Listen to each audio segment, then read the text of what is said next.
bonsoir, donc je m'appelle Eric. Qu'est-ce que pour vous ça représente d'avoir gagné ce prix aujourd'hui?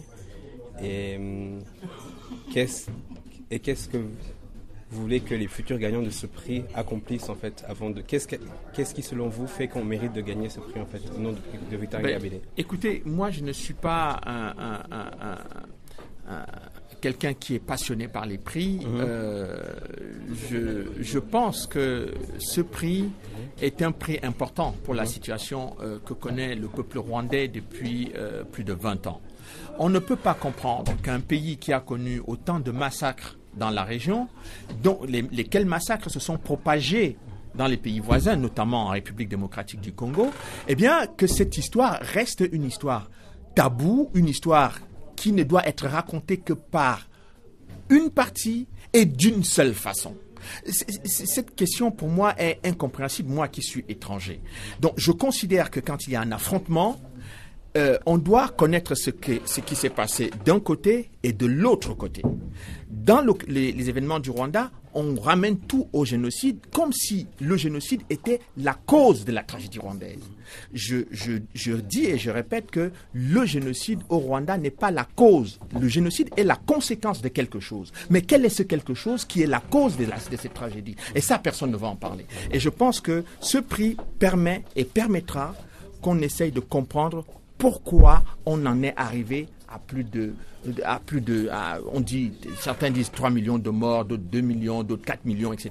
D'ailleurs, c'est ridicule qu'un pays qui en 94 comptait à peu près 6 millions et demi d'habitants, on ne sache toujours pas quel est le nombre exact précis des victimes.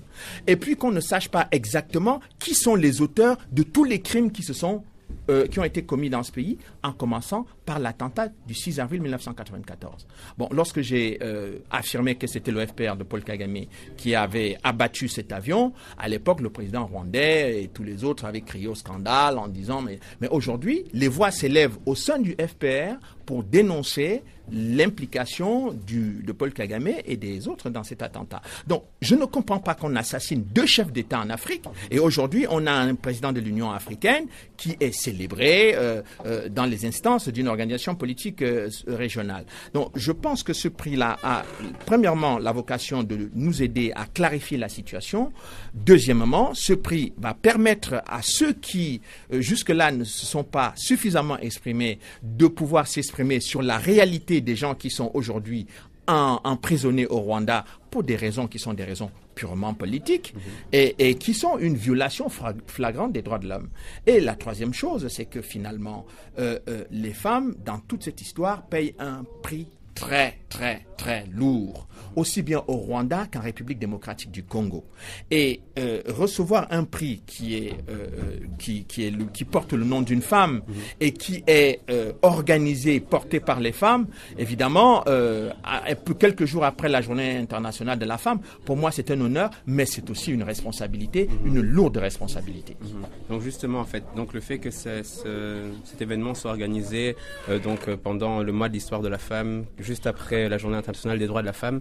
Donc je voulais aussi faire un lien avec ça en demandant qu'est-ce qui, selon vous, fait que malgré que les femmes, encore une fois, comme on dit, soient celles qui souffrent le plus dans ces conflits, dont les droits dans le monde entier sont le plus bafoués, Diane et Victoire sont 2 grands exemples, mais ne sont pas les seuls, mais que malgré tout, depuis le début des temps, elles sont toujours les premières, donc vraiment les premières combattantes au front pour toutes les actions militantes, etc.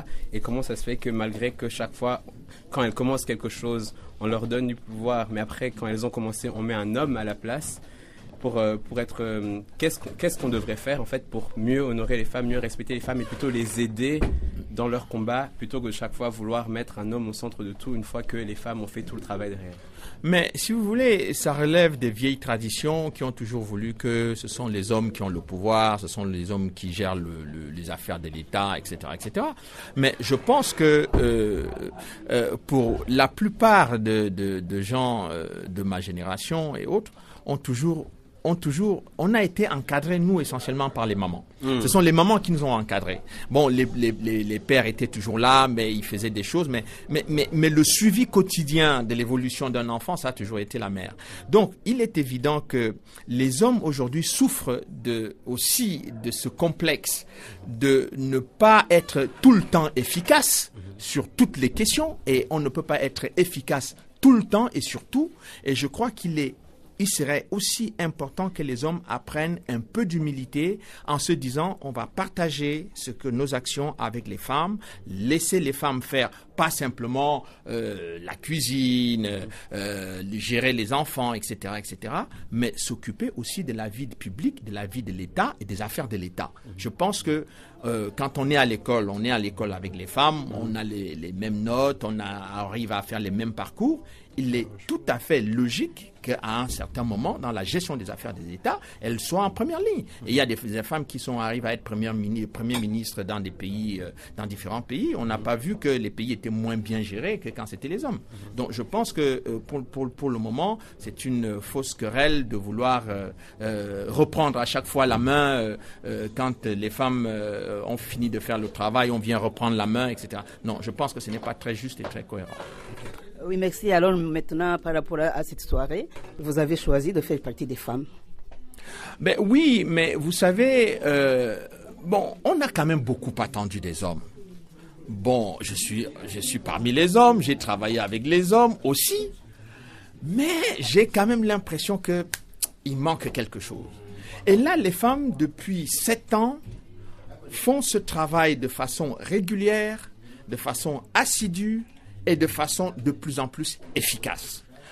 Au début, il y avait peu de monde. Aujourd'hui, il y a de plus en plus de monde. Donc, pour moi, je pense effectivement que la violence dont les femmes font l'objet au Rwanda est symptomatique de ce dynamisme qu'elles sont en train de manifester. Et d'ailleurs, ce n'est pas sans raison que les femmes qui sont le plus punies, les personnes qui sont le plus punies et le plus maltraitées dans le combat politique au Rwanda, ce sont les femmes. Donc, que ce soit Victoire Ingabire ou Diane Rwigara. Donc on constate qu'effectivement, cette situation, le Rwanda, les dirigeants rwandais ne sont pas très à l'aise avec les femmes. Mais par contre, les mêmes autorités font une propagande terrible pour faire comprendre que les femmes au Rwanda occupent des postes importants, que la promotion de la femme au Rwanda dépasse tous les autres pays africains. Mais en réalité, ce double discours, ce double langage cache en fait une peur de voir les femmes s'emparer des questions politiques, des questions sociales, des questions économiques du pays pour les porter au plus haut niveau. Et c'est ça qui fait que le gouvernement rwandais essaye de pousser un peu les femmes en avant à l'intérieur tout en dissimulant les autres femmes qu'on met en prison. Je vous remercie. Je vous en prie.